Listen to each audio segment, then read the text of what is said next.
حاضرین سامعین السلام علیکم ورحمۃ اللہ وبرکاتہ۔ الحمدللہ الذی ہدانا سواء الطریق وجعل لنا التوفیق خیر الرفیق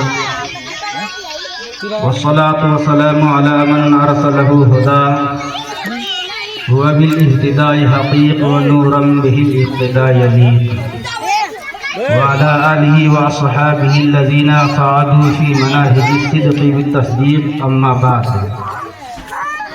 فأعوذ بالله من الشيطان الرجيم بسم الله الرحمن الرحيم يا أيها الذين آمنوا اتقوا الله وكونوا مع الصادقين صدق الله المولانا العظيم وبلغنا رسوله النبي الأمين المعين المكين الكريم ونحن على ذلك لمن الشاهدين والشاكرين والحمد لله رب العالمين۔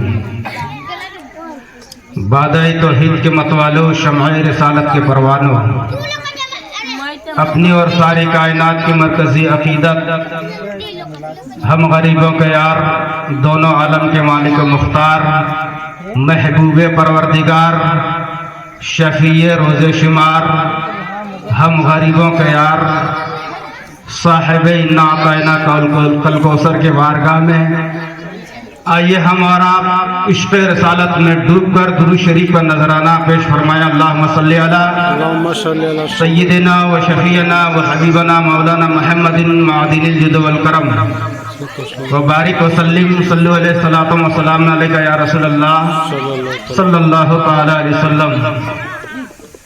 فولاد کا دل، پتھر کا جگر، سب پارا پارا ہوتا ہے۔ فولاد کا دل، پتھر کا جگر، سب پارا پارا ہوتا ہے۔ جب نام علی کا لیتے ہیں تو میدان ہمارا ہوتا ہے۔ جب نام علی کا لیتے ہیں تو میدان ہمارا ہوتا ہے۔ اور کی محمد سے وفا تو نے تو ہم تیرے ہیں، کی محمد سے وفا تو نے تو ہم تیرے ہیں، یہ جہاں چیز ہے کیا لوح و قلم تیرے ہے، یہ جہاں چیز کیا ہے لوح و قلم تیرے ہے۔ برادران ملت اسلامیہ، آج کا یہ پروگرام حضرت بابا بھولے شہید رحمت اللہ علیہ کا سالانہ عرس مبارک ہمارے اور آپ کے درمیان بڑی ہی تجھ کو احتشام کے ساتھ منایا جا رہا ہے۔ اور نور بھائی کا بڑی مخلصانہ اور محبتانہ ہے کہ ہم اور آپ کم از کم سال بھر میں ایک محبت کے انداز میں اکٹھا ہو کر حضرت بابا بھولے شہید رحمت اللہ علیہ کا خراج عقیدت پیش کرنے کا موقع ہم اور آپ کو فراہم کرتے ہیں۔ اللہ تبارک و تعالیٰ کے بارگاہ میں ہے کہ اس پروگرام کو ہمارے اور آپ کے لیے ذریعہ نجات بنائے۔ میں نے جس آیت کلام مقدس کی تلاوت کرنے شرف حاصل کیا ہے، اللہ تبارک و تعالیٰ ارشاد فرماتا ہے یا ایھا الذین آمنوا اتقوا اللہ وکونوا مع الصادقین، اے ایمان والو اللہ سے ڈرو اور سچوں کے ساتھ ہو جاؤ۔ قرآن نے ہمیں اور آپ کو سچوں کے ساتھ ہونے کا دیا کہ اے ایمان والو اللہ سے ڈرو اور سچوں کے ساتھ ہو جاؤ۔ تو سچے کون لوگ ہوتے ہیں؟ سچوں کی پہچان کیا ہے؟ سچوں کی بارگاہ کیا ہے؟ تو اس قرآن مقدس سے جواب ملے گا، انعم اللہ علیہم من النبیین والصدیقین والشہداء والصالحین۔ سچے وہ لوگ ہیں جن پر اللہ کا انعام ہے، یعنی نبیین سچے ہیں، شہداء سچے ہیں، صالحین سچے ہیں۔ صاف صاف لفظ میں یوں کہہ لیا جائے اللہ کے مقدس ولی سب سچے ہیں۔ یہ اللہ کے مقدس ولی ہمارے آپ کے لیے کل قیامت کے دن ہم اور آپ نفسی کے عالم میں ہوں گے، نفسی کے عالم میں ہوں گے۔ حساب و کتاب کے لیے ہم اور آپ پریشانی کے عالم میں ہوں گے، لیکن کل ہم اور آپ حساب دینے کے لیے جائیں گے اور اللہ تبارک و تعالیٰ نے وہ انعام ان کو دیا ہے، کل وہ حساب لینے جائیں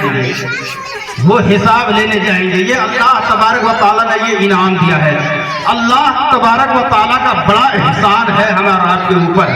اللہ تبارک و تعالیٰ نے اس امت کو جنت سے منتقل فرمایا ہے اور پھر اسی جنت میں لوٹ کر ہمارا آپ کو جانا ہے. یہ بڑا اللہ تبارک و تعالیٰ کا احسان ہے اس کا عظیم پروردگار عالم کا. لیکن ہمارا آپ کو جنت جانے کے لیے اللہ کے رسول صلی اللہ تعالی علیہ وسلم نے صاف ظاہر اور باہر فرما دیا ہے. جو اللہ تبارک و تعالیٰ کا فرما برداری کرے گا, اللہ اور اس کے رسول کا حکم کو مانے گا, تو وہی جنت الفردوس میں داخل ہوگا. آج کا معاملہ, آج کا معاشرہ ہمارا بالکل برعکس معاملہ نظر آ رہا ہے. ہمارا معاملہ بالکل برعکس نظر آ رہا ہے.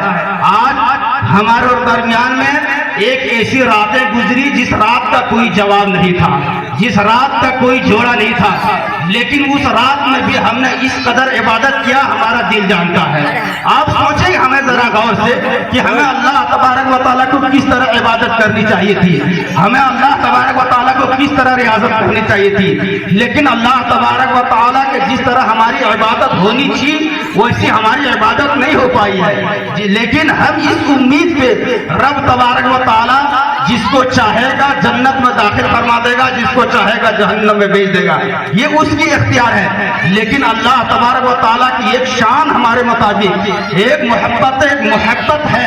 اللہ تبارک و تعالیٰ کی ایک ایسی کتاب ہمارے درمیان ہے جس کتاب کو نہ دنیا میں جواب ہے نہ آخرت میں جواب ہے, جس کتاب کو قرآن مقدس پڑھ کر نہ جانے کتنے بھٹکتے ہوئے انسان اہدنا الصراط المستقیم پر چلنے کی توفیق ہوئی.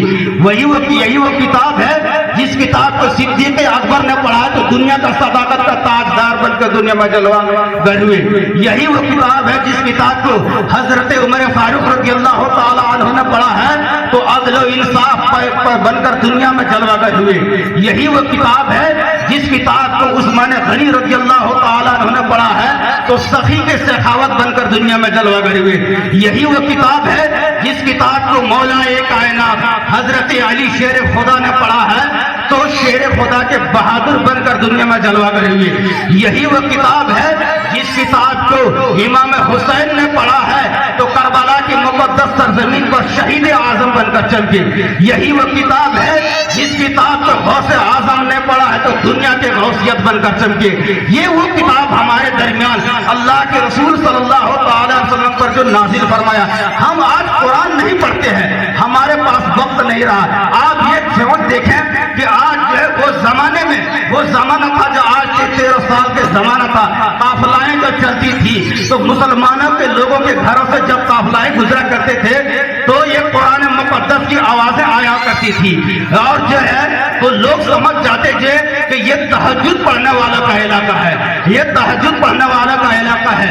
آج ہمارا معاملہ ہے مسلمانوں کے گھروں سے قسم خدا کی گزریے تو دل سے افسوس ہوتا ہے, دل کی افسوس ہوتا ہے. آج قرآن ہمارے اوپر بلائے تاب پڑی ہوئی ہے. آج ہمارا نتیجہ اس دیار پر پہنچ گیا ہے, آج ہمارا دیار اس موڑ پر پہنچ گیا ہے کہ آج ہم کو غلامی بننے کی جو ہے عادت بنتی ہوئی جا رہی ہے. لیکن ہمارا 1400 سال پہ قربان جائیے. ارے یہ قوم جو ہے آپ سوچو کہ ایک شخص نے اس ہندوستان کے سرزمین پر انقلاب برپا کرنے والا کے نام خواجہ غوث نواز رضی اللہ تعالی عنہ ہے. آپ سوچیں کہ ان کے دل میں آپ سوچیں کہ انہوں نے کون سا کام کیا آج جو ہمارا ہندوستان کا بادشاہ بن کر دنیا میں جلوہ گر ہوئے. وجہ کیا ہے؟ ایسا تقوی تھا ان کے اوپر, ایسی طہارت تھی ان کے اوپر, ایسا جو ہے اللہ اور اس کے رسول کا خوف تھا. آپ سوچیں اللہ کے رسول صلی اللہ تعالی علیہ وسلم کے بارگاہ میں غریب نواز رضی اللہ تعالی عنہ جانے کے بعد جو اللہ کے رسول صلی اللہ تعالی علیہ وسلم کے بارگاہ سے اس کو اس ہندوستان کے سرزمین پر جانے کی اجازت ملی. اللہ کے رسول کے بارگاہ میں غریب نواز آپ سے کہتے ہیں یا رسول اللہ میں نے تو ہندوستان کو دیکھا نہیں ہے, میں نے تو کبھی خواب میں بھی ہندوستان کو دیکھا نہیں ہے, آخرکار اس ہندوستان میں جا کر ہم کہاں جائیں گے. اللہ پر جو آج